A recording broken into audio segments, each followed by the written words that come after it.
Uma pergunta muito importante na sociologia é: o que torna os seres humanos diferentes dos outros animais? Existem muitas respostas para essas perguntas. A principal delas vai dizer que o ser humano é o único animal racional, o único animal com capacidade de pensar. Bom, se vocês têm um bichinho desse em casa, isso aqui é a Luma, dá um oi pro pessoal lá, Luma, vocês vão saber que os animais de estimação, tanto o gato quanto o cachorro, não são necessariamente animais irracionais. É claro que eles não têm a mesma capacidade cognitiva de nós humanos, mas não é disso que se trata. Eles são também racionais em certa medida. Pois bem, qual é então a resposta correta para essa questão?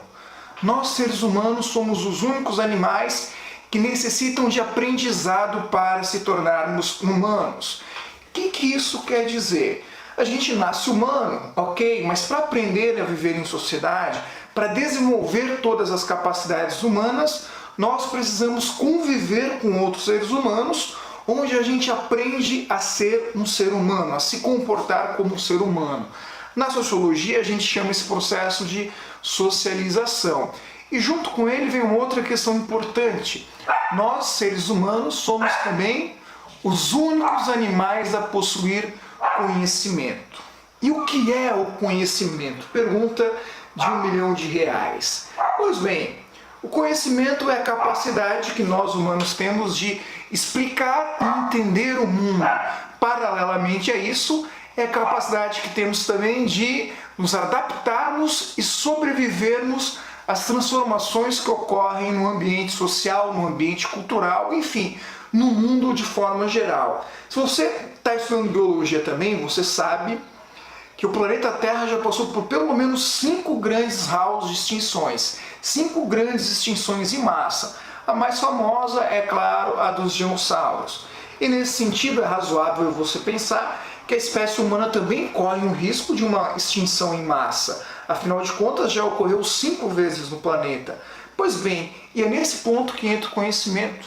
Graças ao conhecimento humano, a gente pode prever uma situação catastrófica, a gente pode evitar essa situação ou se preparar da melhor maneira possível para sobreviver a ela. Esse é o conhecimento que nós temos e que os outros animais não têm. Durante séculos, o conhecimento está entrelaçado com os seres humanos que o buscam para suprir sua necessidade de viver harmonicamente em sociedade e com o ambiente, definindo não apenas a maneira como compreendemos a realidade, mas também serve como base sobre a qual construímos nossos avanços culturais, tecnológicos e sociais. O conhecimento é a base das relações humanas, é a capacidade de conhecer e compreender o meio, de ler as entrelinhas e questionar as situações expostas no local, agregando informações que constroem o pensamento humano, criando assim, a partir das suas vivências e conhecimentos agregados, diferentes sociedades e culturas.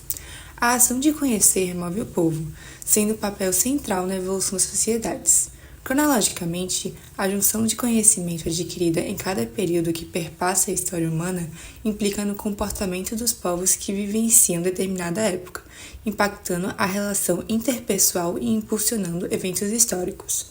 Muitas reviravoltas ocorreram no mundo todo, repercutindo sobre o meio atual, gerando um enriquecedor novelo de conhecimento, através da globalização, que auxilia na disseminação de informações, favorecendo as trocas culturais e assim possibilitando o enriquecimento de processos de aprendizagem, fomentando cada vez mais a evolução da espécie. A teoria do conhecimento é o campo da filosofia que busca entender como sabemos o que sabemos. Tudo começou com os filósofos pré-socráticos que trocaram as explicações mitológicas por uma abordagem mais racional. Platão, incentivado por essa abordagem, deu início a uma longa jornada da filosofia em busca de teorias que explicassem a natureza do conhecimento. A teoria do conhecimento é um dos principais ramos de estudo da filosofia ocidental.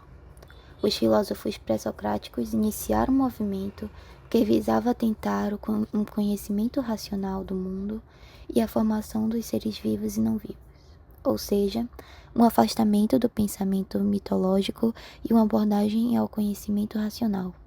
Isso despertou em Platão uma curiosidade pela busca do conhecimento verdadeiro, o que iniciou a procura por teorias do conhecimento através do pensamento metafísico.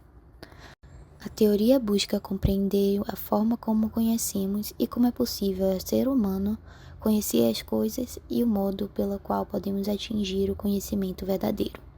O indivíduo obtém a compreensão do mundo de diversas maneiras, através dos sentidos que transmitem ao cérebro a existência dos objetos. Os estudiosos desse fundamento denominam formas e tipos diferentes de conhecimento, que se entrelaçam e completam entre si, sendo o campo de estudo delimitado pela epistemologia. Martins, em suas definições iniciais, estabeleceu 3 tipos de conhecimento: o intuitivo, alojado no inconsciente e não pode ser compreendido pelo intelecto ou pela lógica; o discursivo, aquele que se adquire por meio de conceitos e parte de uma construção em etapas; e o compreensivo, surge a partir da interação do ser humano com o ambiente que o rodeia. A intuição sensível permite que o indivíduo acesse os objetos de conhecimento já existentes no mundo físico. Dentro dessa perspectiva, a intuição ideal exigiria o suporte da intuição sensível, possibilitando uma compreensão imediata, total e unificada da realidade.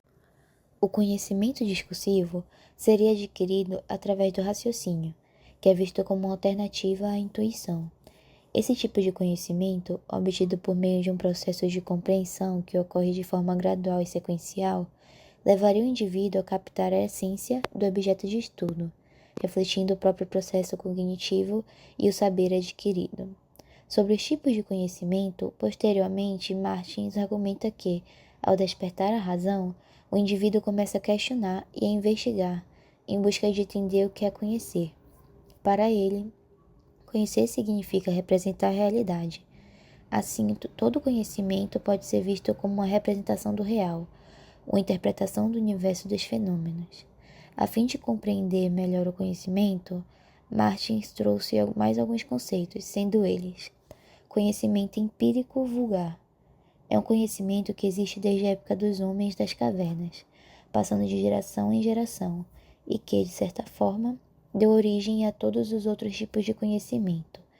A grande maioria dos fatos da vida moderna tiveram origem no senso comum, e muitas vezes por mero acaso.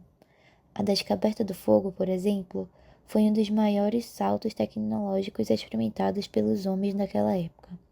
Na sociologia, esse tipo de conhecimento geralmente se fundamenta em dados obtidos por meio de pesquisas de campo, como entrevistas, questionários e observações. A validade desse conhecimento está relacionada à qualidade da coleta e análise dos dados, além da habilidade do pesquisador em interpretar os resultados de forma objetiva. Conhecimento filosófico. Esse tipo de conhecimento se caracteriza por ser mais abstrato e reflexivo, envolvendo uma análise crítica dos conceitos e as teorias que fundamentam as ciências sociais. A filosofia da ciência, por exemplo, investiga as suposições e metodologias empregadas pelas ciências sociais, abordando questões relacionadas à essência da verdade, à objetividade e à interpretação. Conhecimento teológico. Preocupa-se com verdades absolutas que só a fé pode explicar, onde o sagrado é explicado por si só. Não há importância para a verificação, acreditando que o conhecimento é explicado pela religião. Esse conhecimento se caracteriza pela sua natureza indiscutível e inquestionável, sendo derivada de relações divinas, e é apoiada pela crença de que fenômenos ocorrem conforme a vontade de entidades sobrenaturais. Conhecimento intuitivo. Refere-se à compreensão imediata e não medida pelo raciocínio consciente. Embora muitas vezes subestimado na investigação científica, o conhecimento intuitivo pode desempenhar um papel importante na formação de hipóteses e na interpretação de dados, especialmente quando combinado com métodos mais formais. Conhecimento científico. Ao contrário do conhecimento empírico, o conhecimento científico é organizado e sistemático. Ele se baseia em métodos rigorosos e costuma ser validado por meio de experimentação e repetição. Na sociologia, o conhecimento científico é gerado por meio de abordagens quantitativas e qualitativas, caracterizando-se por uma busca constante pela precisão e pela generalização dos achados. Para aprofundar a compreensão sobre esse tipo de conhecimento, Lakatos propõe que atualmente se faça uma distinção entre 3 níveis de conhecimento científico: o inorgânico, analisado pelas ciências físicas; o orgânico, objeto de estudo das ciências biológicas; e o superorgânico, abordado pelas ciências sociais. O ser humano é, por natureza, um ser sociocultural. Desde o seu nascimento, está inserido em um determinado contexto social e cultural fora do seu controle, assim criando a sua forma de pensar e a sua identidade através do seu meio. É visto que cada indivíduo é formado por diversos fatores, sendo eles históricos, culturais e genéticos. Dessa forma, sendo influenciados nos seus costumes, valores e até mesmo nas suas emoções. Além disso, há relações que podem ser vistas como naturais ou divinas, assim levantando questões sobre destino e responsabilidade. O homem como ser histórico. O homem é um ser histórico, pois ele existe no espaço de tempo, desde os primórdios, sendo responsável por construir a história do planeta Terra, ou seja, a capacidade tridimensional tempo, de descrições, liberdade, criação, organização política, ética e de possibilidade, tendo sua racionalidade como fator principal para construir a história do planeta Terra, já que é o único ser capaz de transcrever a mesma, visto que os animais baseiam sua vivência no hoje. Para o pesquisador e escritor Michael Eliade, ele afirma que a diferença entre o homem moderno e da antiguidade é o fato de um ser ligado à transcendência e o outro às razões dos fatos ocorridos em seu passado, ou seja, não há uma evolução humana sem a referência da anterior. Para Hegel, o homem é o espírito do mundo, que significa a soma das manifestações humanas. Já para Marx, refere que a história é a transformação da natureza provocada pelo homem, enquanto para Paulo Freire, o homem, como ser histórico, é um ser que está sempre em movimento, fazendo e refazendo a história. Mas o que todos têm em comum é que a história, sobretudo, é a existência humana. O ser humano é o único ser capaz de moldar a história ao longo do tempo. Sua racionalidade e capacidade de construir permitem criar culturas, sociedade e tecnologias, transformando o mundo ao seu redor. A sociologia, desde seus primórdios, é uma das ciências humanas que visa entender a sociedade, ou seja, estuda o comportamento humano em função do meio e os processos que interligam os indivíduos em associações, grupos e instituições. Tendo em vista isso, a sociologia determina que o ser humano é essencialmente um ser sociocultural, que vive em sociedade e produz cultura, uma vez que, para entender e moldar sua verdadeira identidade, este deve ser encontrado inserido em uma comunidade com a qual assemelha-se de algum modo, a fim de estabelecer formas de interação constante com aqueles que os rodeiam, sejam essas do diálogo, expressões ou ações. Além desse também, exercer a capacidade de influenciar e transformar seu entorno de maneira a atender suas necessidades e se desenvolver como indivíduo em meio a outros, caracterizando assim um dos tributos humanos fundamentais, o da vida social. Segundo Emily Durkheim, a sociedade é um sistema complexo composto por diferentes partes que trabalham juntas para garantir a ordem social e a continuidade ao longo do tempo. Visão essa que explica o início das interações socioculturais humanas iniciadas lá na Idade da Pedra e que se permeiam até hoje, sob o comando de um mesmo objetivo fundamental, o da sobrevivência. Viés esse que vem incentivando tanto nos ambientes sociais atuais, a exemplo do trabalhista e escolar, onde se faz necessário ter contatos para subir na carreira ou amigos para simplesmente não se sentir só, como também foi de grande relevância na criação dos primeiros bandos e clãs, vindos da socialização, que através de uma simples verificação de suas situações singulares, compreenderam que apenas com a força da natureza e seus saberes individuais não iriam muito longe evolutivamente, o que os levou a juntar-se coletivamente de maneira a dividir o conhecimento e crenças de cada um ali presente, para assim adaptarem-se e ultrapassarem juntos os desafios a eles impostos naquele momento, assim sobrevivendo.